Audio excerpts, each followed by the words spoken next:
All right, Bucnover, episode 30. Entering today, our daily overs 15, 14, and 3. Season win total at 13 out of 65. We have got Game 3, Reds, Pirates. Zach Thompson, Luis Castillo on the mounds. Thompson, very strong outing. Some would say amazing. Just ask Vogelbomb, who hit one into the bushes. We'll get into that. We got Balks. We got it all. This episode of the Bucnover.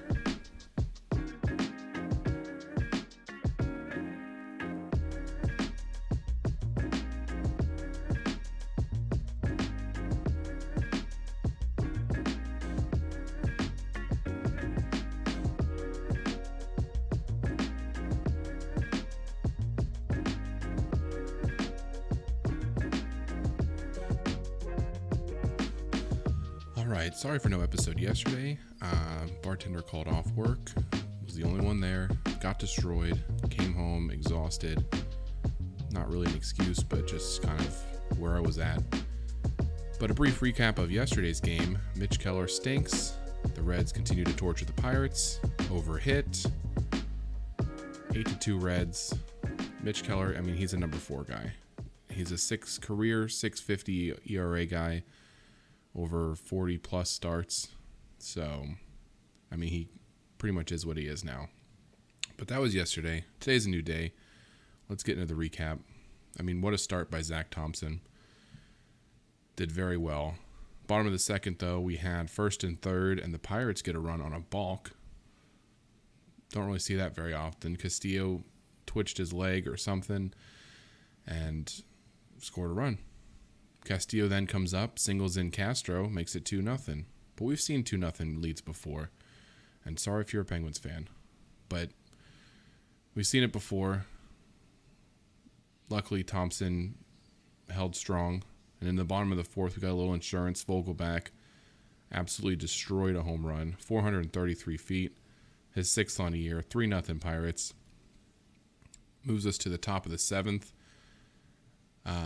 Well, before the top of the 7th, Zach Thompson, 5 2/3, no-hit ball, gave up a hit, 76 pitches. They pulled him after 6, put in Will Crow.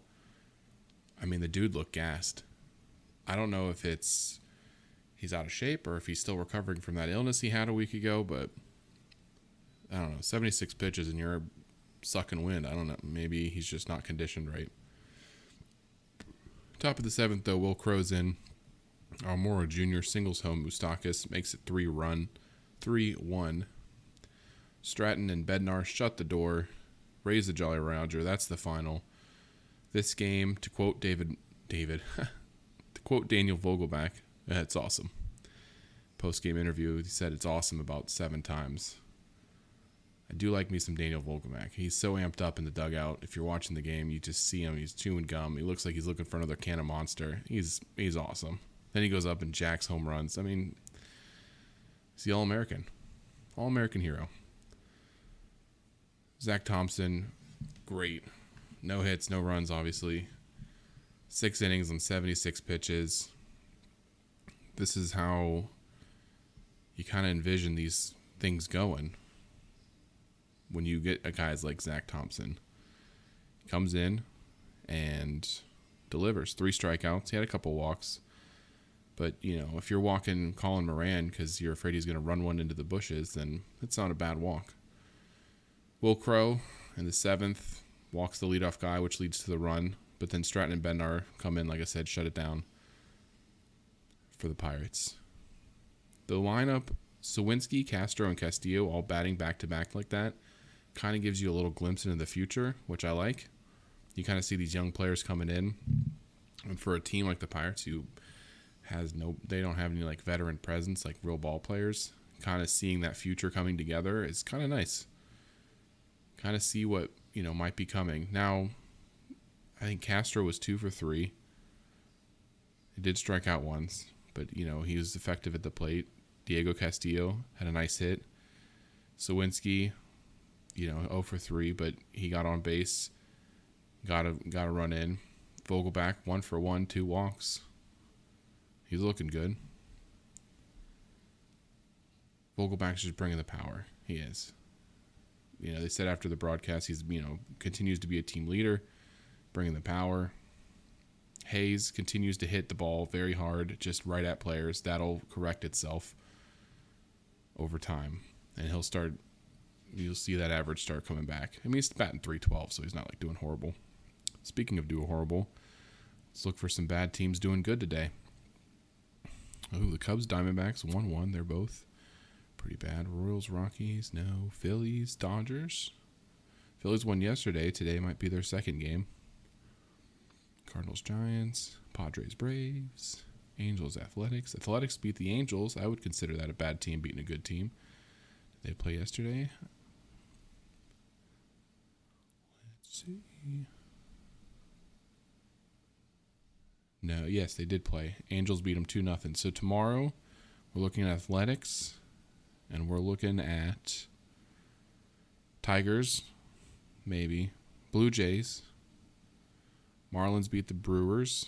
Nationals destroyed the Astros 13-6. Red Sox, Rangers, they're both kind of 50-50 games. I don't really count. White Sox over the Yankees. So White Sox, Nationals, Marlins, Tigers, Athletics. Mostly that's for me. Do a little sneaky parlay for tomorrow so I can remember it. As far as the Bucnover, our daily overs sit at an even 15-15-3. Our season win total is now at 14-65. I think me and my dad were sitting down watching the game. We were talking about what we're projecting for the season. If they at this current pace would be at about 68-69 wins, so that would be right where we want to be. Tomorrow's game 4 is an afternoon game, a kids game. Hopefully it won't get rained out like today's game was supposed to, but it didn't. Hunter Green for the Reds, 1-5, 7.62 ERA, 35 strikeouts over 26 innings pitched, and Jose Quintana, who's been so good for the Pirates this year. Would love to see him continue that dominance into tomorrow. Pirates win tomorrow. They tie the series 2-2. That's what you want in a 4-game series, a split. Hope the good pitching from Quintana continues. You want to see a little bit more offense. You want to see runs. If there's anything we love more in this podcast than Pirates wins, it's runs. Overs all day. We're taking the over tomorrow, which today was at 8, but we wasn't even close. Tomorrow,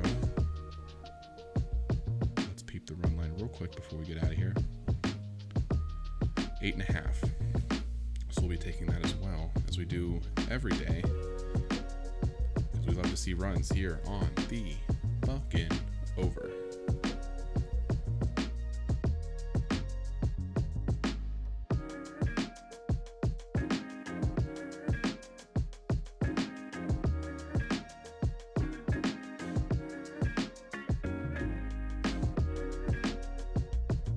Enjoying the Bucnover content? Be sure to follow me over at Twitter at Bucnover, TikTok at the Bucnover, and on YouTube, the Bucnover, to follow along with your buccos all year long.